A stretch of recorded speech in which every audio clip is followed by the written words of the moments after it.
Hello दोस्तों, कैसे हैं आप लोग। दोस्तों, आप लोगों ने सुना होगा कि सेबी का एक सर्कुलर आया था। सेबी की एक रिसर्च रिपोर्ट आई थी जिसमें उन्होंने बताया था कि हमारी इंडियन स्टॉक मार्केट में डेरिवेटिव सेक्शन में 91% ट्रेडर लॉसेस करते हैं। सिर्फ 9% ट्रेडर्स प्रॉफिट करते हैं, रिटेल ट्रेडर्स। मतलब 100 में से 91 लोग लॉसेस ही कर रहे हैं। ज़ीरोधा ने अपनी रिसर्च रिपोर्ट दी थी, उसमें भी कुछ सिंपल सेम ही था कि 91% लोग लूज़ करते हैं। उसके बाद जो 9% बचते हैं उसमें से 5% लोग सिर्फ और सिर्फ अपने जो ट्रेडिंग एक्सपेंस होते हैं, मतलब टैक्सेस, ब्रोकरेज, ये सभी निकाल पाते हैं, मतलब कॉस्ट टू कॉस्ट रह पाते हैं।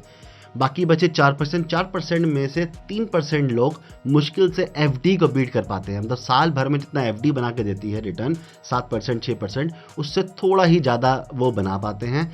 सिर्फ 1% ट्रेडर है जो पैसा कमाते हैं। एक सक्सेसफुल ट्रेडर बनने के लिए हमें देखना होगा कि विनर माइंडसेट क्या होता है। एक विनिंग ट्रेडर किस तरह से सोचता है, किस तरह से मार्केट देखता है, किस तरह से प्लान करता है, किस तरह से वो एग्जीक्यूट करता है अपने प्लान को। हाँ, ये बहुत इंपॉर्टेंट है, बट उससे भी ज़्यादा इंपॉर्टेंट है, उससे पहले हमें ये देखना होगा कि एक लूज़र का माइंडसेट क्या होता है। एक लूज़र किस तरह से मार्केट को देखता है, एक लूज़र क्या क्या गलतियाँ करता है कि वो लूज़र बनता है। और एक विनर ट्रेडर भी, एक सक्सेसफुल ट्रेडर भी पहले एक लूज़र ही होता है। अपनी लूजिंग ट्रेड से सीख सीख कर ही एक लूज़र सक्सेसफुल ट्रेडर बनता है। एटलीस्ट मेरे साथ तो यही हुआ है। सो दोस्तों, यहाँ पर मैं अपने खुद का एक्सपीरियंस आप लोगों के साथ शेयर करने जा रहा हूँ कि मैंने खुद क्या क्या गलतियाँ करी है। जब मेरी लूजिंग स्ट्रीक चलती थी तो मैं कैसे सोचता था, क्या क्या गलतियाँ करता था, क्या क्या स्टेप लेता था, और इन चीज़ों को अपना कर आप लोग अपना लर्निंग कर्व छोटा कर सकते हैं। ऐसा नहीं है कि आप लोग ये गलतियाँ नहीं करेंगे या कर नहीं रहे होंगे, आप लोग भी इनमें से बहुत सारी मिस्टेक कर रहे होंगे, क्योंकि हर रिटेल ट्रेडर स्टार्टिंग में यही करता है। मेरी गलती शेयर करने से मैं आपको एक तरह से एक आईना दिखा रहा हूँ, ताकि आप देख सकें कि हाँ, ये गलतियाँ सच में सभी ट्रेडर करते हैं, और इन गलतियों से बचकर, इन गलतियों को ओवरकम कर कर, इन गलतियों से सीख कर ही हम एक सक्सेसफुल ट्रेडर बन सकते हैं। तो हमारी आज की इस वीडियो में दोस्तों मैं 5 डिस्ट्रक्टिव माइंडसेट डिस्कस करने जा रहा हूँ। डिस्ट्रक्टिव माइंडसेट मतलब जो एक लूजर्स के माइंडसेट होते हैं स्टॉक मार्केट में, कि किस तरह की गलतियाँ, किस तरह के माइंडसेट की वजह से एक ट्रेडर स्टॉक मार्केट में लॉसेस करता है। नेक्स्ट वीक मैं डिस्कस करूँगा कंस्ट्रक्टिव माइंडसेट, मतलब विनर माइंडसेट। किस तरह से एक कंस्ट्रक्टिव, एक प्रोफेशनल ट्रेडर सोचता है, मार्केट को देखता है, किस तरह से वो बिहेव करता है, क्या उसका सोचने का तरीका होता है, और किस तरह का माइंडसेट वो रखता है। चलिए दोस्तों, शुरू करते हैं आज का वीडियो और समझते हैं डिस्ट्रक्टिव माइंडसेट की किस तरह के माइंडसेट की वजह से ट्रेडर स्टॉक मार्केट में लॉसेस करता है। तो सबसे पहला लूजर माइंडसेट होता है आई नो एवरीथिंग। दोस्तों, हम सब लोग लाइफ में कुछ ना कुछ अचीव करके आए होते हैं। हमने कुछ स्कूल्स में अचीवमेंट करी होती है, कुछ कॉलेजेस में, किसी जॉब में या बिजनेस में। तो ऐसा हमें लगता है कि हम विनर हैं, और स्टॉक मार्केट पे जाकर भी हम विन ही करेंगे। और ऐसा लगता है करना ही क्या है, जब मार्केट ऊपर जा रही हो तो बाय करना है, और मार्केट नीचे आ रही हो तो सेल करना है। यही ट्रेडिंग होता है। हमें लगता है अब बस मुझे सब कुछ आ गया है, मैंने 10 किताबें पढ़ ली हैं, गुरु जी का टेलीग्राम चैनल भी ज्वाइन कर लिया है, एक आध कोर्स भी खरीद लिया है, कोर्स भी देख लिया है, 4-5 स्ट्रेटजी भी आ गई है, ट्रेंड लाइन बनानी, सपोर्ट रेजिस्टेंस खींचने भी आ गए हैं। अब बस मैं तैयार हूँ, अब मैं ट्रेडिंग करना शुरू कर दूंगा। बट दोस्तों, ये बहुत ही गलत माइंडसेट है। आपको ट्रेडिंग को सीखने के लिए टाइम देना ही पड़ेगा। देखिए, ट्रेडिंग एक high risk high reward job है। यहाँ पर रिवॉर्ड पोटेंशियल अनलिमिटेड है। आप यहाँ पे इतना पैसा कमा सकते हो कि किसी और प्रोफेशन में कमाना बहुत मुश्किल है, और इतनी जल्दी थोड़े से समय में अपना सारा पैसा गंवा भी सकते हो। तो इस प्रोफेशन के लिए तैयारी भी ज़ोरदार होनी चाहिए। मैं नहीं कह रहा कि आप लोगों को सीए करनी है या सिर्फ सीए ही पैसा कमाते हैं स्टॉक मार्केट में। ऐसा कुछ नहीं है कि आपको इकोनॉमिक्स का बहुत बड़ा ज्ञाता होना चाहिए, बट आपको स्टॉक मार्केट की अंडरस्टैंडिंग होनी चाहिए, स्टॉक मार्केट के स्ट्रक्चर की समझ होनी चाहिए। आपको कम से कम 1 साल लर्निंग के लिए जरूर देना चाहिए पहले। चाहे वो आप कोर्स करो, चाहे आप बुक से करो, चाहे आप सेल्फ लर्निंग करो, आपको एक पर्टिकुलर समय देना होगा लर्निंग पे बिफोर यू स्टार्ट ट्रेडिंग। अगर आप अर्निंग पे फोकस करोगे, पैसा कमाने पे फोकस करोगे, लर्निंग पे फोकस नहीं करोगे तो अर्निंग नहीं होगी, लॉसेस ही होंगे। अगर आप लर्निंग पे फोकस करोगे, सीखने पे फोकस करोगे तो लर्निंग तो होगी, साथ साथ धीरे धीरे अर्निंग भी शुरू हो जाएगी आपकी स्टॉक मार्केट से। दूसरा डिस्ट्रक्टिव माइंडसेट है हाई एक्सपेक्टेशन। मैंने अभी कहा कि ट्रेडिंग एक high risk high reward job है। सो डेफिनेटली लोग बड़ी बड़ी एक्सपेक्टेशन लेके आते हैं कि वो बड़ी गाड़ी लेंगे, सपनों का घर बनाएंगे या इंटरनेशनल टूर पे जाएंगे।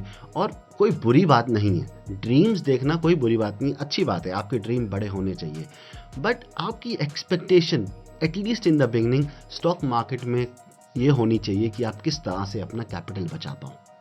सबसे पहले आपको 3 साल at least first 3 years of your trading आपको अपना कैपिटल प्रोटेक्ट करना है। वो भी बड़ा मुश्किल है, बहुत मुश्किल होता है।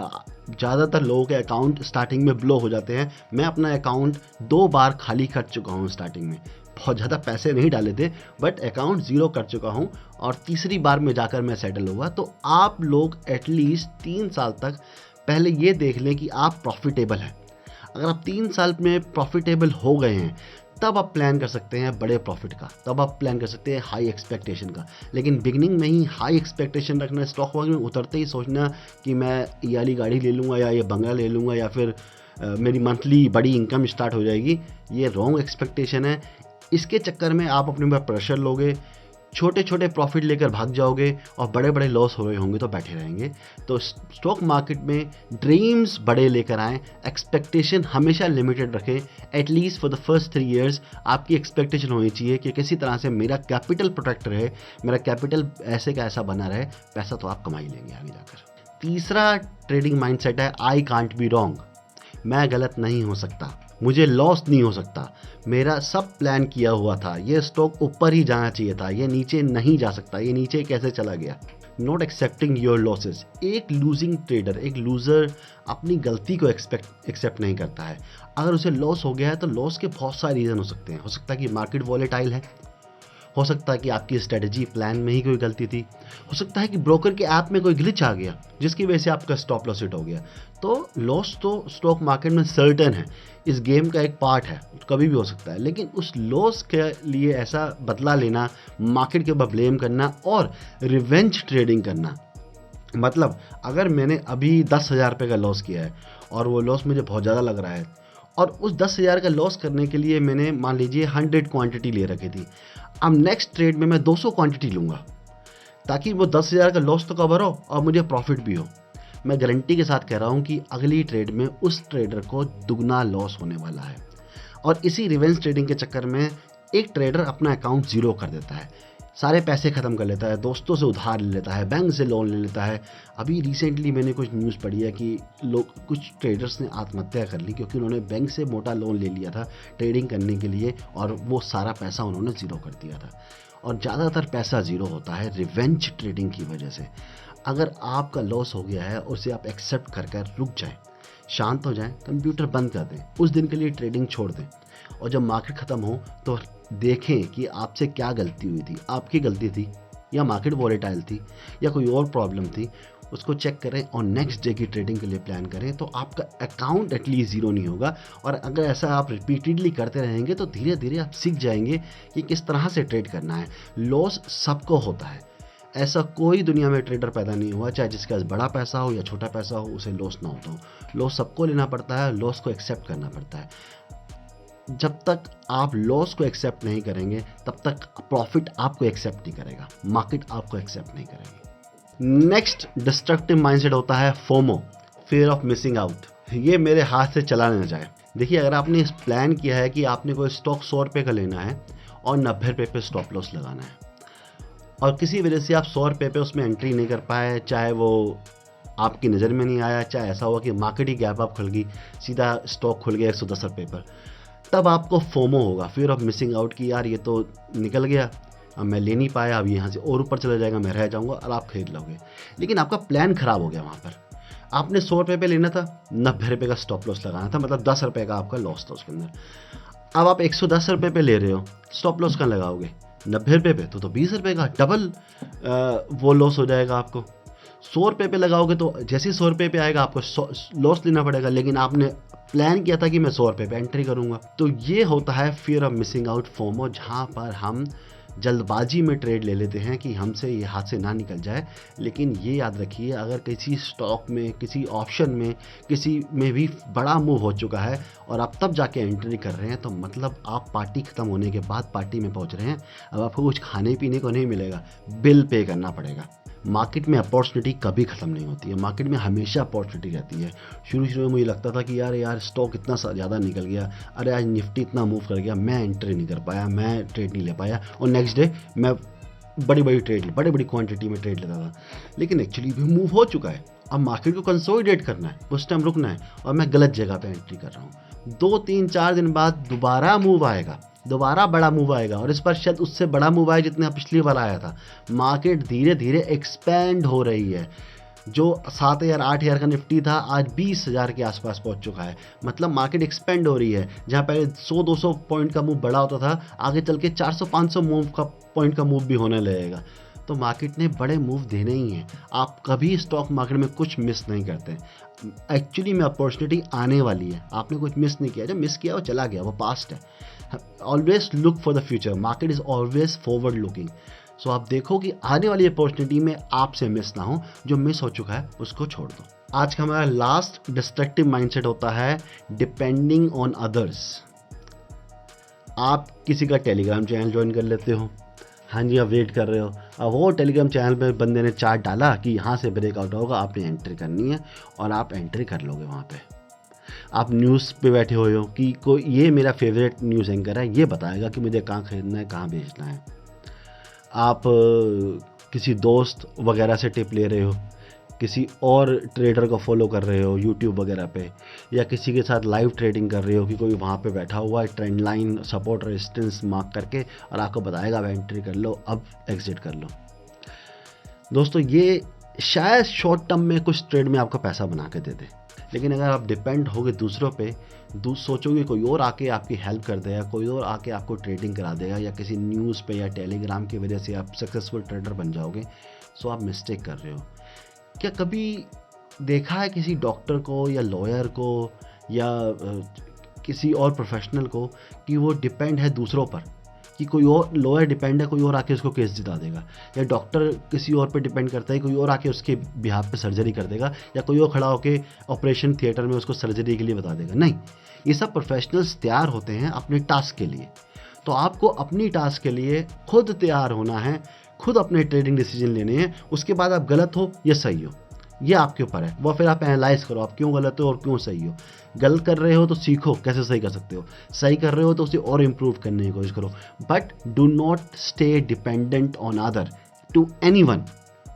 आप YouTube से वीडियोस देख के सीख सकते हो और सीख के उसको अप्लाई कर सकते हो, लर्निंग पे फोकस कर सकते हो, बट डिपेंड नहीं हो सकते कि आपको कोई ट्रेड्स बताएगा। तो दोस्तों, ये 5 तरह के माइंडसेट थे जो मेरे पास खुद थे, जो मैं खुद किया करता था। वो सब मैंने यहाँ पे आपसे जिक्र किया कि ये सब चीज़ें मैं करता था और लगातार लॉसेस में रहता था। इन्हीं गलतियों से सीखकर मैं एक प्रोफेशनल ट्रेडर बना हूँ, एक सक्सेसफुल ट्रेडर बना हूँ। आप लोगों को भी देखना है कि आप इनमें से कौन सी गलती कर रहे हो। क्या आप कुछ एक आध गलती कर रहे हो, या आप सारी की सारी गलतियाँ आपके अंदर हैंगी? अगर सारी हैं तो आप एक एक करके पिक करो, एक एक करके अपनी चीज़ों को इम्प्रूव करो। कोई एक आध गलती कर रहे हो तो उस पर वर्क करो। कैसे वर्क कर रहे हो, कैसे कर सकते हो, कैसे अपनी गलती सुधार सकते हो, कैसे छुटकारा पा सकते हो इस रिवेंज ट्रेडिंग, ओवर ट्रेडिंग और फोमो से। कोई पर्टिकुलर प्रॉब्लम है आपके साथ जिससे आप जूझ रहे हो ट्रेडिंग में, तो आप मुझे कमेंट कर सकते हैं, कमेंट करके बता सकते हैं। मैं कोशिश करूँगा आपको वहाँ पे रिप्लाई करने का। अगर कोई बहुत सीरियस इशू होगा और काफ़ी लोगों का इशू होगा तो मैं उसके ऊपर एक सेपरेट वीडियो भी बना दूंगा कि हम कैसे उससे ओवरकम कर सकते हैं। दोस्तों, नेक्स्ट वीक मैं आपके लिए लेके आऊँगा कंस्ट्रक्टिव माइंडसेट, मतलब विनर माइंडसेट के ऊपर वीडियो, कि एक विनर माइंडसेट कैसे सोचता हो, कैसे लूजिंग स्टिक के बाद जब मैं प्रॉफिटेबल होना शुरू हुआ तो मेरा माइंडसेट कैसे बदला, मैंने कैसे कैसे अपने माइंडसेट पर काम किया, किस तरह सोचने लगा, किस तरह तैयारी करने लगा मार्केट की, ये सब मैं आपको नेक्स्ट वीक डिस्कस करूँगा। दोस्तों, अगर आप कोई इंट्राडे स्ट्रेटजी ढूंढ रहे हैं ट्रेडिंग करने के लिए, तो फ्राइडे को मेरा ये वाला वीडियो आया है जिसमें मैंने बताया है कि आप इंट्राडे में एक सिंपल स्ट्रेटजी से कैसे ट्रेड कर सकते हैं। जरूर देखिएगा। छोटा स्टॉप लॉस रहता है, टारगेट बड़े रहते हैं इसके अंदर। दोस्तों आज के लिए इतना ही। Thank you so much for your time. Have a nice day. Tata bye.